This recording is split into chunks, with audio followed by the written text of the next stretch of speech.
today in the lobby of the Hoogland Center for the Arts.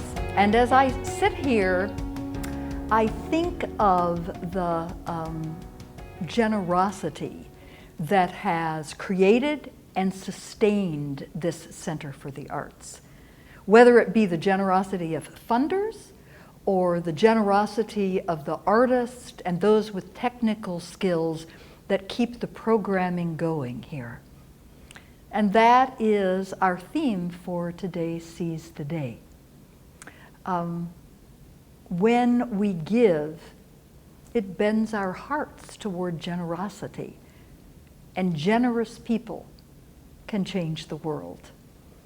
John Bunyan said that you have not lived today until you have done something for someone who can never repay you.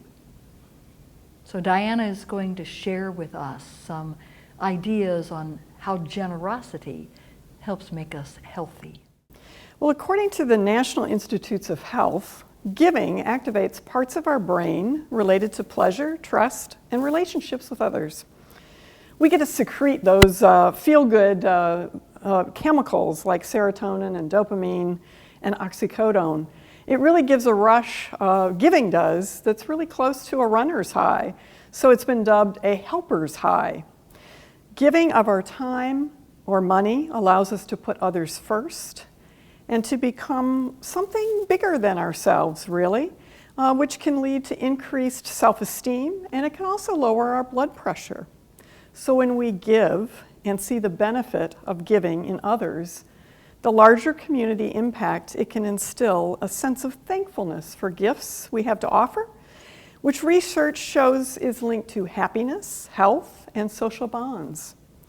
The directors of the research project on gratitude and thankfulness focused on teaching college students to count their blessings. They later found that those students exercised more, they were more optimistic, and they had a better outlook on their lives overall. So Lee, it can be really good for our overall health and well-being. I know I feel better and more connected when I'm able to give. And there are so many ways that we can give.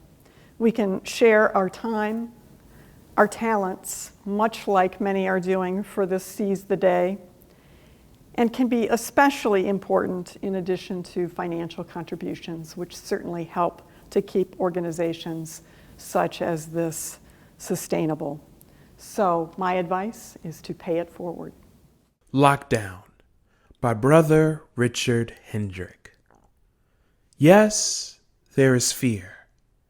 Yes, there is isolation. Yes, there is panic buying. Yes, there is sickness. Yes, there is even death.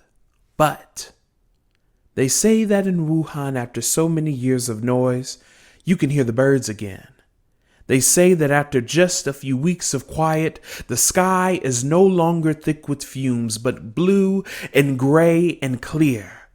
They say that in the streets of Assisi, people are singing to each other across the empty square, keeping their windows open so that those who are alone may hear the sounds of family around them. They say that a hotel in the west of Ireland is offering free meals and delivery to the housebound. Today, a young woman I know is busy spreading flyers and her number through the neighborhood so that the elders may have someone to call on.